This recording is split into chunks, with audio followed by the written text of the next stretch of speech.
10 वर्ष राष्ट्रवादीमध्ये मी फार विकास केला. तुझी राष्ट्रवादी कुठं आहे? निलंवर साहेबांची राष्ट्रवादी आहे ती. तुझी राष्ट्रवादी कुठं आहे? निलंवर साहेबांच्या विश्वासावर ठेवून 2007ला राष्ट्रवादी काँग्रेस पक्ष झेंडा नगरपालिका ठेवला आहे. आणि 10 वर्ष मजा तुझी राष्ट्रवादी नाही. तुझी राष्ट्रवादी आत्ताची आहे. भाजपासोबत जे अलायन्स आहे ना, तुझी राष्ट्रवादी आहे. तू त्या विषयावर बोल. लोकांना तू मूर्खात काढण्याचे करू नको. लोक हुशार आहे, लोकांना सर्व माहीत आहे. आज खुरी समाजाकडनं आज एक कॉर्नर बैठक आयोजित करण्यात आलेली आहे.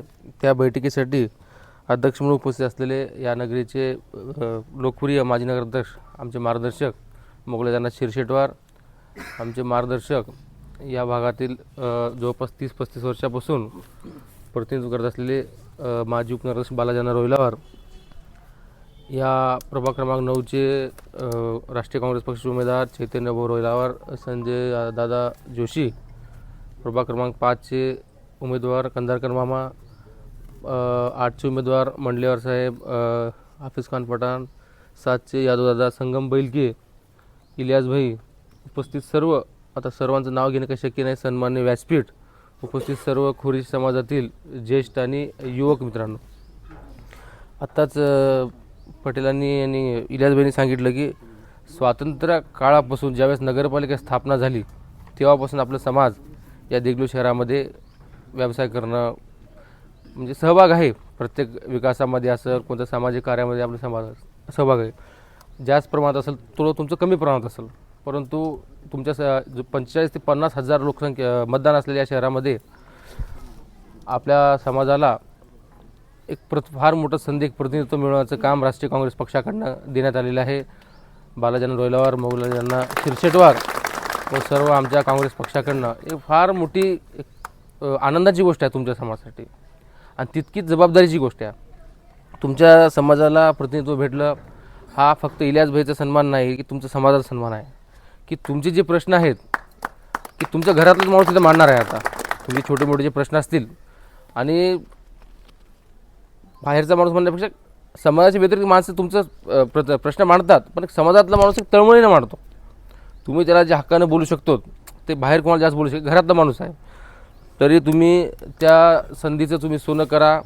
तुम्ही प्रत्येकजण तुमच्या शहरामध्ये सर्वांसोबत तुमचा संपर्क असतो. तुम्ही व्यापाऱ्यांची माणसं आहात तुम्ही, तर तुम्ही तळमळीनं प्रभाग क्रमांक 6, 7, 8, 9, 10, 11 किंवा पूर्ण शहरामध्ये राष्ट्रीय काँग्रेस पक्षाचं काम एक 5-6 दिवस तुमचा व्यवसाय ठेवा बाजूला, विनंती आहे.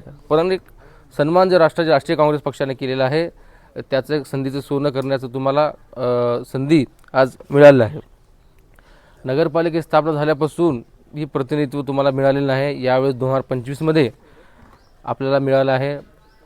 प्रथमतः मी सर्वांचे अभिनंदन करतो. देगलूर शहरामध्ये हा समाजवादी विचाराचा शहर आहे. या शहरामध्ये समाजवादी विचार म्हणजे प्रत्येक जाती धर्माला सोबत घेऊन चालणं. ज्या समाजाची मेजॉरिटी जास्त आहे, ज्या समाजाची संख्या जास्त आहे, मतदारसंख्या जास्त आहे, त्यांना तर सर्वच पक्ष घेऊन चालतात. पण ज्या समाजाचा मतदारसंख्या अल्प आहे, कमी आहे, त्यांनाही घेऊन चालणं हे समाजवादी विचाराचं प्रतीक आहे. हे राष्ट्रीय काँग्रेस पक्षाने आज विचार नाही तर कृतीतून करून दाखवले आज की नेतृत्व देऊन. गेल्या वेळेस आमचे राजवाना माळेगावकर एक सोनार समाजाचं प्रतिनिधित्व बालाजानाच्या माध्यमातून देण्यात आलेलं आहे. प्रत्येक समाज घटकाला घेऊन चालण्याचा एक विचार आज समाजवादी विचार आहे. विकास काम तर प्रत्येक नगराध्यक्ष करतोच. चित्रवार साहेबात विकास काम केले, त्यांच्यानंतर प्रत्येक नगराध्यक्ष करत असतो. परंतु देगलूर शहर कोणत्या प्रकारे चालतो, प्रत्येक समाजाचा, प्रत्येक धर्माचा इथे मान सन्मान व्हावा, ह्या सन्मान करत असतो, त्याला म्हणतात समाजवादी विचार. आता मी एवढंच तुम्हाला विनंती करू शकतो की आपण अतिशय ताकदीनं त्या देगलूर शहरामध्ये काम करा. प्रत्येक तुमच्या मित्राला, तुमच्या शेजाऱ्याला, पाजाऱ्याला आणि तुमचे जितके तुमचे सोयरे असतील बाजूला त्यांनाही बोलून घ्या की आपल्याला हा संधी भेटलेली आहे आणि त्या संधीचं सोनं करण्याचं आहे समजून तुम्ही या देगलूर शहरामध्ये काम करा. देगलूर शहरामध्ये महत्त्वाचं म्हणजे विचाराची लढाई फार मोठी चालू होत आहे. देगलूर शहरामध्ये विरोधी पक्षाकडनं काहीही बेछूटवार आरोप करण्यात येत आहेत. काय ती सर्व तुमच्या देगलूर शहरातील सर्व समाज आणि धर्मातील लोकांचा काँग्रेसकडे वाढता पाठिंबा मिळत आहे, आपण बघत आहोत. त्यामुळं त्यांच्या पायाखालची वाळू सरकलेली आहे. त्यांनी काही बेछूटवार आरोप करत आहेत. आतापर्यंत देगलूर शहरात जे चांगलं झालं ते आम्ही केलं, जे खराब झालं ते काँग्रेसने केलं. असं त्यांनी कुठेही सांगत आहेत. त्यामुळं आपण मार्केटमध्ये असता तुम्ही मार्केटमध्ये जाऊन लोकांना समजून सांगा की परिस्थिती काय आहे. आता तुम्ही व्यापार लाईनचं असल्यामुळं देगलूर शहरामध्ये गुंडगिरी वाढते, बरोबर आहे. तुम्ही ऐकत असाल ह्या लोकांनी दिलं तर कोण गुंडगिरी केली आतापर्यंत? आम्ही कोणाचे घर उठले? आम्ही काँग्रेस पक्षातील लोकांनी. तुम्ही मार्केट लोक आहात, तुम्ही उगा काहीतरी व्ह्यू दाखवायचं की असं होईल तसं होईल. अहो कालांतरापासून निलंमार साहेबापासून इथं चालत आलेलं आहे. निलंमार साहेबाच्या काळात कोणाला त्रास झाला का? कोणावर अन्याय झाला का? मुघलाजनाच्या काळामध्ये कोणाला त्रास झाला का? कोणा अन्याय झाला? आम्ही कोणाला तरी दादागिरी कोणाला केली असेल तर जे कोणी व्यापाऱ्यांना गोरगरीब लोकांना कोणी दादागिरी करत असेल तर त्यावेळेस आम्ही दादागिरी केलो की गरीब लोकांना त्रास देऊ नका. त्यावेळेस आम्ही शांत बसतो. कोणी विनाकारण कोणाला त्रास देत असेल तर आम्ही तिथं त्यांना उत्तर देऊ. आम्ही जर शांत बसलो, त्यावेळेस जर आम्ही शांत बसलो तर बाकीच्या गोरगरीब लोकांना न्याय कधी भेटणार? व काहीतरी बोलायचं असं तसं करून. आणि विकास विकास विकास काल प्रभाग क्रमांक 12चा विषय बोला. हे गुंडगिरी आहे, हे आहे. आणि प्रभाग क्रमांक 2मध्ये त्यांना उमेदवारी भेटली नाहीत म्हणून 2 मुस्लिम समाजाला उमेदवारी देणं. अरे तू आमची का काळजी करता तुम्ही? तो आमचा पक्ष ठरवला ना कुठं कोणाला उमेदवारी द्यायचं. म्हणजे ते भरकटलेत. इथून ते काही अफवा करू शकतात. जाती धर्मामध्ये काही तेढ निर्माण व्हायसारखं ते बोलू शकतात.